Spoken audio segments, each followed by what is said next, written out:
잠언 6장 말씀을 보면 이제 일상생활에 있어서 네 가지 우리가 조심하고 경계해야 될 부분을 말씀해 주고 있습니다. 1절에서 5절에 보면 담보와 보증에 대한 이 경계, 그리고 6절에서 11절은 게으름에 대한 경계, 그리고 12절에서 15절까지는 악행하는 자에 대한 경계에 대해 나오고 있습니다. 그러면서 하나님을 거스리는, 또 하나님께서 싫어하시는 그러한 7가지의 죄에 대한 말씀이 16절에서 19절에서 나오고 있습니다. 그리고 20절에서 다음 장 7절 27장의 27절까지는 음행에 대한 경계에 대한 말씀을 이제 가르쳐 주고 있습니다. 오늘은 이제 1절에서 5절까지 담보와 보증에 대한 말씀을 잠시 좀 나누고자 합니다. 감당할 능력이 없으면서도 인정에 끌려 보증을 서는 것은 지나친 모험이죠. 그리고 자신과 하나님에게 수치를 돌리는 그러한 결과를 불러온다는 사실입니다. 보증은 인류의 역사와 함께 오래된 관행으로 자리 잡고 있습니다. 3500년 전에 옛날 기록인 이 창세기와 신명기에도 사람이나 물건을 담보로 잡는 이야기가 나오고 있지요. 창세기 42장에 보면 야곱의 10명의 아들이 애굽으로 식량을 구하려는 장면이 있지 않습니까? 그래서 형들은 요셉을 알아보지 못하는데 요셉은 형들을 알아보죠. 그러면서 요셉이 너희들은 정탐꾼이다, 이 나라의 틈을 엿보러 왔다, 이렇게 이야기를 하죠. 형들은 이 정색을 하면서 당신은 우리가 선량한 사람이고 또 12형제로서 가나안 땅에 하는 사람의 아들입니다. 그러면서 막내 아들은 오늘 아버지와 함께 있습니다, 이렇게 이야기를 하니까 이런 변명에도 불구하고 믿지를 않죠. 근데 요셉은 다른 계획이 있었기 때문에 그러죠. 너희는 이와 같이 너희 진실함을 증명해 봐라. 그러면서 하나를 이렇게 잡아서 옥에 가두는데 시므온을 잡아 가두지 않습니까? 인질이 곧 사람의 보증물이죠.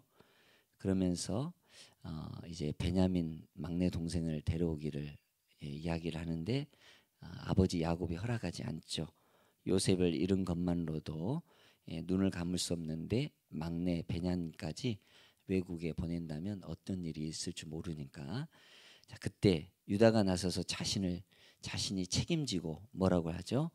베냐민을 데리고 오겠다라고 아버지께서 이렇게 분명히 아시라고 하면서 내가 그를 위하여 담보가 되오리니 아버지께서 내 손에서 그를 찾으소서, 그런 이야기를 합니다.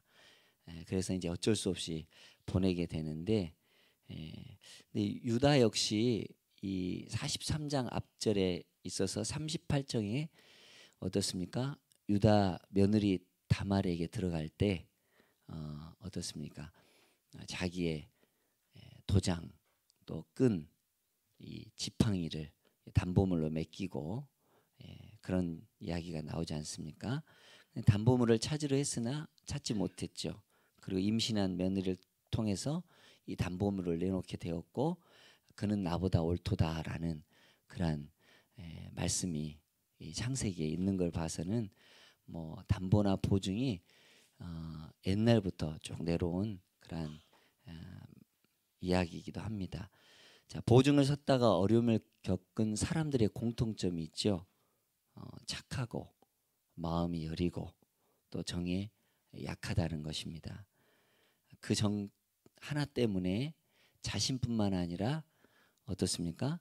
가족들이 피해를 입고 함께 이렇게 풍파를 겪는 경우가 허다합니다. 보증에 대한 이 문제는 인간 사회에 있어서 가장 흔히 발생하는 사건 중에 하나죠. 보증이란 채무자가 그 빚을 갚을 능력이 없을 때 그것을 대신 갚아야 하는 것입니다. 그러한 여건이 안 될 때는 자신뿐만 아니라 가정과 이웃과 세상에 대해 엄청난 이 대가를 치러야 합니다. 경솔한 이 보증은 모든 것에 대해서 파멸을 예고하고 엄청난 재앙을 될 수가 있습니다. 그렇기 때문에 지혜로운 사람은 우리로 하여금 쓸데없는 만용이나 이 감정에 치우쳐서 보증했다가 이 정말 재산뿐만 아니라 이 관계도 깨어지는 그런 어리석은 일을 하지 말라고 오늘 이야기를 하고 있죠. 그러면서 얽혔으며 잡히게 되었으며 이렇게 손에 빠졌다 이렇게 이야기를 하면서 어떻습니까? 이 보증을 금하시는 하나님의 권고를 우리를 위한 크신 이 사랑의 배려로 보고 선한 이 마음을 가진 이 사람들이 모질지 못해서 이 보증을 서는 것에 대한 경계를 주고 있습니다. 그러나 감당할 능력이 없으면 어떻습니까? 나중에 이 보증을 잘못 서거나 담보를 잘못해서 어려움을 겪은 사람들이 많이 있죠. 그러면 그걸 누가 책임질 수가 있겠습니까? 바로 그 사람이 다 책임을 져야 되지 않겠습니까? 그런데 피조물인 우리들이 다른 사람을 책임진다? 그거는 참 어려운 일 같습니다. 그죠? 우리 인생 하나조차도 이거를 책임지지 못하는데 옛날에는 빚을 갚지 못하면 볼모로 끌려가서 종살이를 하게 되죠. 무서울 정도로 냉혹하게 말씀하는 것 같지만 보증을 서는 것이 얼마나 큰 위험이 있는지를 말씀합니다. 나는 괜찮다. 저 사람은 믿을 만해. 이런 말은 위험천만한 말이죠. 우리 3절에서 5절 말씀 우리 한번 같이 한번 읽어보죠. 내 아들아 내가 내 이웃의 손에 빠졌은즉 이같이 하라. 너는 곧 가서 겸손히 내 이웃에게 간구하여 스스로 구원하되 내 눈을 잠들게 하지 말며 눈꺼풀을 감기게 하지 말고 노루가 사냥꾼의 손에서 벗어나는 것 같이 새가 그물 치는 자의 손에서 벗어나는 것 같이 스스로 구원하라. 자, 방법은 먼저 겸손히 가서 스스로 구원하라. 우선은 자기의 잘못을 시인하고 또 뉘우치고 그리고 빠른 시일에 겸손히 가서 이거를 해결하라라는 것입니다. 내가 스스로 해결할 능력이 없기 때문에 도움을 구하는 것 그렇습니다. 노루가 사냥꾼의 손에서 벗어나는 것 같이 새가 그물 치는 자의 손에서 벗어나는 것 같이 스스로 구원하라라고 이야기를 하고 있습니다. 사람이 속이는 것이 아니라 돈이 사람을 속이는 것이지요. 그래서 어른들이 이런 말을 하죠. 사람 잃고 돈 잃은 후에 후회해도 소용이 없다. 그렇습니다. 교회에서는 또 더군다나 돈을 꾸거나 돈을 빌리거나 또 이렇게 해서는 더욱더 안 될 일입니다. 성가대 어떤 이렇게 우리 교회 이야기는 아닌데 성가대에 이제 어떤 교인이 들어오셔가지고 이렇게 아주 인정 있게 잘합니다. 먹을 것도 잘 사주고 또 무슨 행사가 있으면 잘 이렇게 대접도 하고 그래서 뭐 100만 원 이렇게 쓰는 거 쉽게 이렇게 씁니다. 처음에는 그렇게 미끼로 다 이렇게 쓰다가 이제 결정적인 순간에 내가 미국에서 지금 자금이 빨리 풀려야 되는데 한 10억 정도가 풀려야 되는데 지금 빨리 1억 정도를 막아야 됩니다. 그러면서 이렇게 지금까지 인정을 다 쏟아놨기 때문에 그 사람에 대해서 저 사람 돈도 잘 쓰고 꽤 있는 것 같다. 그렇게 보여줍니다. 그래가지고 이렇게 한 사람 한 사람에게 포섭을 해가지고 1,000만 원씩 딱 해가지고 한 1, 2억 딱 챙겨가지고 그냥 튀는 경우가 뭐 허다합니다. 그게 뭐 사람의 이 관계에 있어서 사람이 이렇게 인정을 잘 베풀었다가 그 다음 결정적인 순간에 이렇게 도망가는 그런 경우가 있다라는 겁니다. 지금까지 뭐 이렇게 베풀고 인정 있게 했던 것은 다 미끼였겠죠.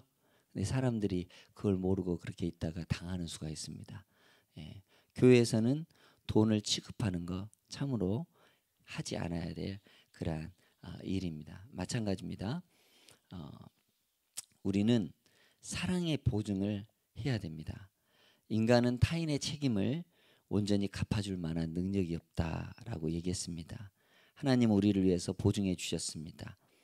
히브리서 7장 22절에 이와 같이 예수는 더 좋은 언약의 보증이 되셨다라고 이야기를 하고 있습니다. 우리는 죄값을 치러야 할 죄인이죠. 그래서 멸망과 파멸과 죽음과 죄의 권세에 묶여 있는 사람들입니다. 그러나 하나님은 스스로 예수님을 보증으로 세우시고 우리를 살려주셨죠. 귀한 일이죠. 그리고 보증으로 누구를 보내주셨습니까? 성령을 보내주셨습니다. 그래서 성령을 우리는 의지하면 죄에서 건짐받고 악에서부터 구원받고 하나님의 믿음의 거룩한 백성이 될 수가 있다라는 겁니다. 빌레몬서에 보면 오네시모라는 그 종을 변호하며 열정적으로 보증하는 이 바울의 모습이 쓰여져 있습니다. 빌레몬의 돈을 훔쳐서 달아난 이 노예 오네시모, 잡아 죽여도 아무 탈이 없는 도망 노예인 이 오네시모를 보증 서고 있는 바울, 본받아야 될 그러한 부분이라고 할 수 있겠죠. 사랑의 보증을 서는 바울의 모습을 통해서 우리를 위해 생명을 버리심으로써 더 좋은 이 보증이 되신 예수 그리스도의 사랑을 우리는 가슴 깊이 새겨야 할 줄로 믿습니다. 이런 보증은 경솔하게 보증 섰다가 스스로 올무에 벗어나려고 하는 이 발버둥치는 이 미련한 우리 인생들과는 너무나 차원이 다르다는 것입니다. 하나님의 사랑의 보증이 아니었다면 우리는 구원받을 수도 새 생명을 얻을 수도 없다라는 것입니다. 자신을 파멸로 이끄는 이 경솔한 우리 보증을 조심해야 하겠습니다. 또 더군다나 교회에서는 돈을 주고 또 돈을 빌리고 또 이자 노름하고 이런 것은 절대 경계해야 될 그러한 1호 대상이야 될 줄로 믿습니다. 그와 동시에 우리는 하나님의 사랑에 이 세상에 빚진 그러한 사람으로서 하나님의 귀한 복음을 증거할 그러한 사람으로서 우리가 주님의 말씀의 은혜에 또한 사랑의 은혜에 이 보증을 설 수 있는 성령의 믿음의 사람들이 되어야 될 줄로 믿습니다. 자, 6절에서 11절은 게으름에 대한 이 경계입니다. 빅토르 위고라는 이러한 이 소설가는 이런 말을 했죠.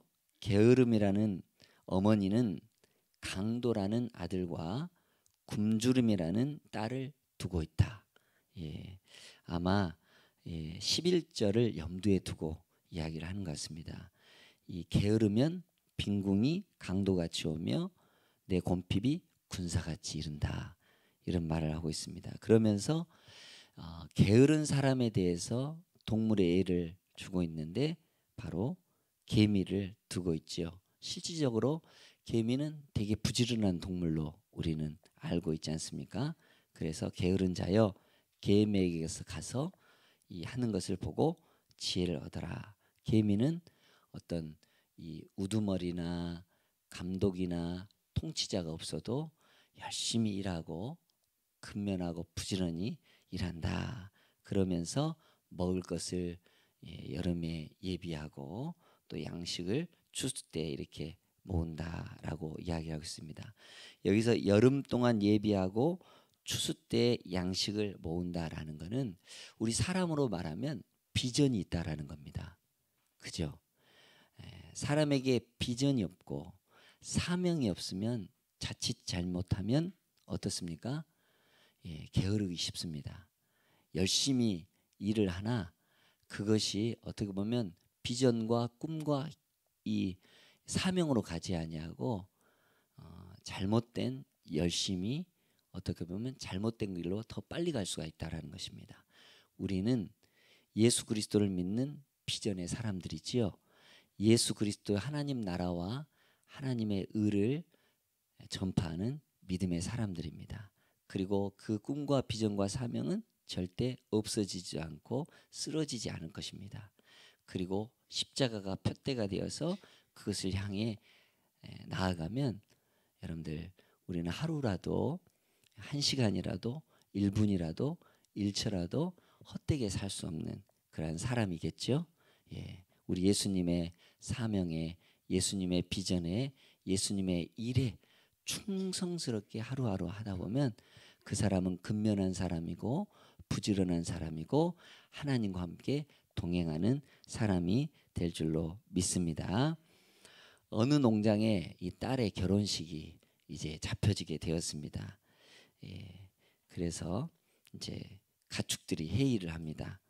예, 필요치 않는 존재는 희생물로 바쳐져야 된다라고 이 가축들이 회의를 하는데 황소는 먼저 이야기를 합니다.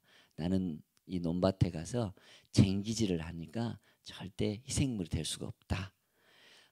개가 나섭니다.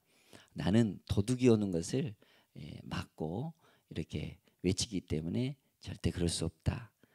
고양이는 창고에 쥐들이 이 식량들을